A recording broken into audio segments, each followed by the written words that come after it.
Sleep versus Ruin. And Sleep starting to the top right of Frost here. Our Zerg player in a 1-0 lead. Was able to edge out a victory on the first map. Has to win one more to go up against Curious in the winner's match today. The KT also player doing a good job in game number 1. And starting to the bottom left, we have his opponent. Could have won the first game. This is Ruin.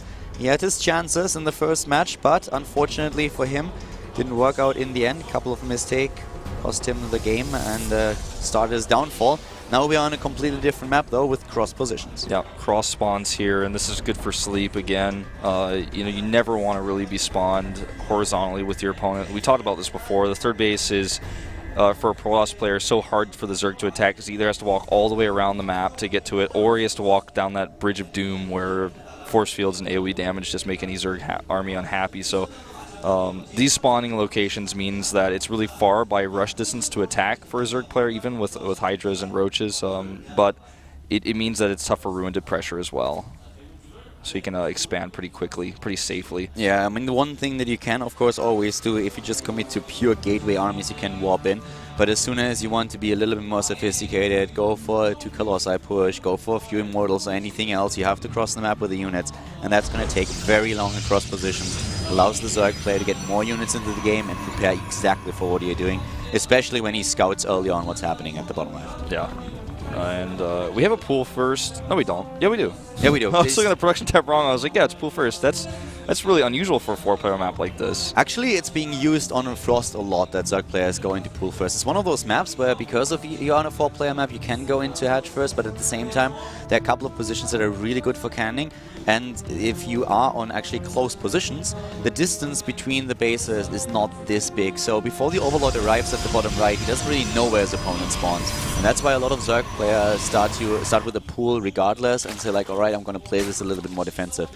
But you're right, Frost is a map where I've also seen against Protoss double hatch before pool, where sometimes players are getting extremely greedy and get away with it. Well, Sleep's up a game in the series, and he goes for pool first here, and the thing is, because most Zerg players, or at least as a Protoss player, you think, well, it's a big map, he might go double pool before, or double hatch before pool, or he might go hatchery first into spawning pool. Maybe I can cannon him because he's thinking he's safe because it's a 4-player map. So I can understand also why a Zerg player would go pool first here.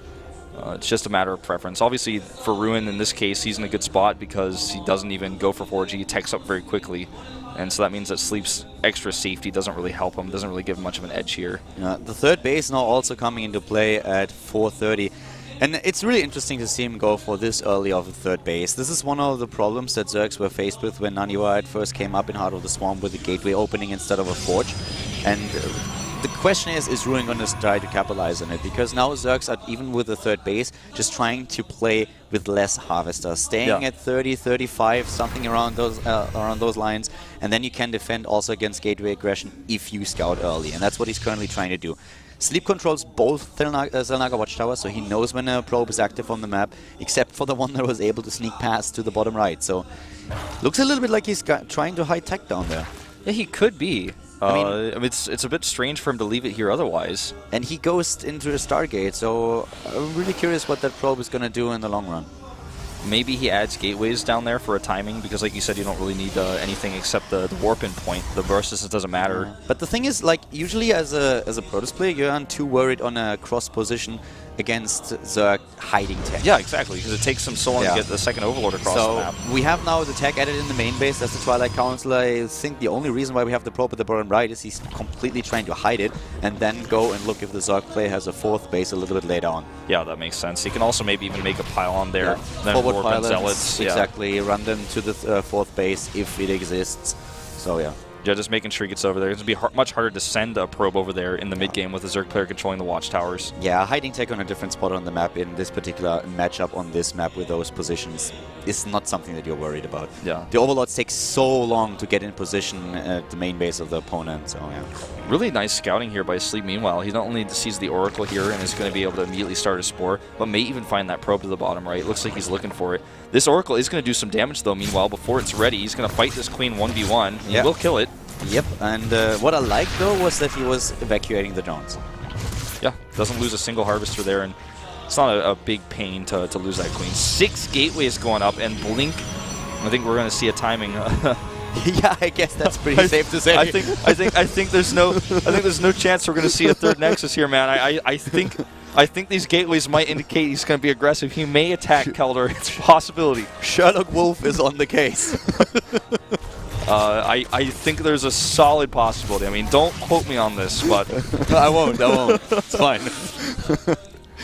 Alright, so our probe to the bottom right came into play already with a proxy pylon and setting up the second one now so that he can warp in units. We just now have the lair tech started for Ruin, and speed isn't even done yet. So Ruin doesn't really know what's happening. I don't think he saw those pylons. He's still droning, and that could be his downfall here. The blink upgrade is nearly completed, and I do not think that Sleep knows what's coming. yeah, I don't think he has any idea. Yeah, look at this. He's getting double evolution chamber now, double gas.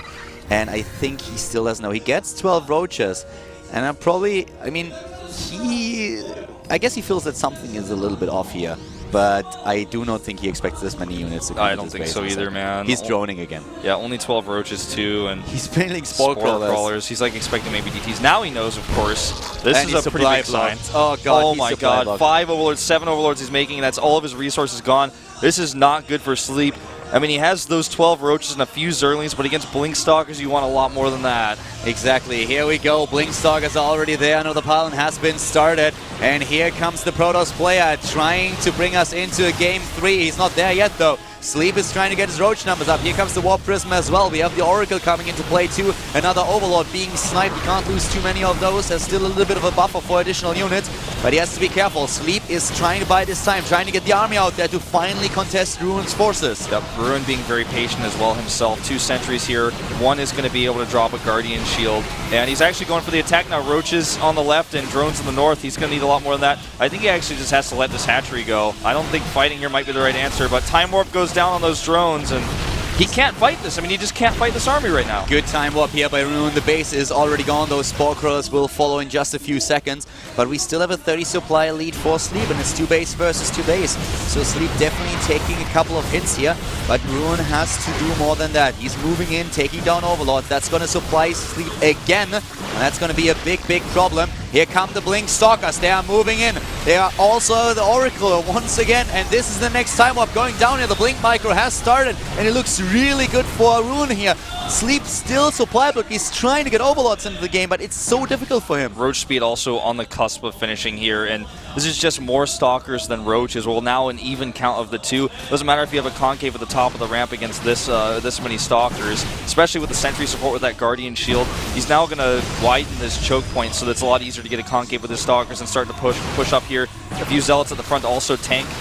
And Sleep is barely trying to hold on here. He's got to flank his Zerlings, but there's just way too many Blink Stalkers here. He can just blink forward if he wants to, and that's probably what he's going to do very soon. 28 Stalkers against 18 Roaches. That's just not enough. Sleep is trying what he can, but it's a little bit too late already. The Oracle goes down, but that's it. Here comes the blink, and he takes down the Queen. He takes down the Roaches, then he takes the game. GG. Ruin brings us into game number 3. We're going to see a third game here. Ruin not falling easy, and this is what you talked about from the very beginning. He's not concerned about hiding tech. It's so hard for a Zerg player to scout on this map across positions, so that's what he does. He hides the gateways, hits a Blink Stalker timing that Ruin was not prepared for, made a lot of drones, didn't have any additional spine crawlers added, and losing those Overlords really, really hurt him. Pulling those back would have helped him a little bit, but even still, I'm not sure if he would have been able to hold at the time he scouted. He didn't know it was coming. He started to drone up again. He started to build spore crawlers. He expected maybe ETs, maybe a heavier commitment to air. He knew there was an Oracle around somewhere. He didn't know about the gateways, and when he saw it was a bit too late. 2 Overlords fell immediately. He built 7 additional ones, but then he got supply block again, couldn't build units, and he was never able or never in a position to really defend this 3rd base in the first place. So very well played here by Ruin. The build worked quite well for him. Sleep a bit too greedy. Heavy Rain is going to be the 3rd map where the fate of the players is going to be decided, at least in game number 1, or sorry, best of 3 number 1. The winner is going up against Curious, and the loser has to go up against Effort in the loser's match. Indeed, Heavy Rain, a map that's been discussed about a lot, and we'll see what Ruin's got planned as a Protoss versus Zerg on this map. So it's really interesting. I guess we'll talk about it a little bit more once we get into the game. We can look at the mini-map and actually show you guys the structures. If you haven't played this map yet on the ladder, or if you only watch Korean StarCraft 2, you haven't seen this map just yet this year. So we'll talk a little bit about it after we get in. Sleep got to be feeling a little bit frustrated with that last game, and I hope it doesn't affect him too much going into game 3. Also keep in mind that this is loser's pick. Yes. So Ruin picked Frost, and Sleep picked Heavy Rain here as the map. That's how it works. And let's go right into the game 3 and find out who's going to go to that winner's match with FaZe Curious and who's going to drop down to the losers with Effort here at the GSL Today.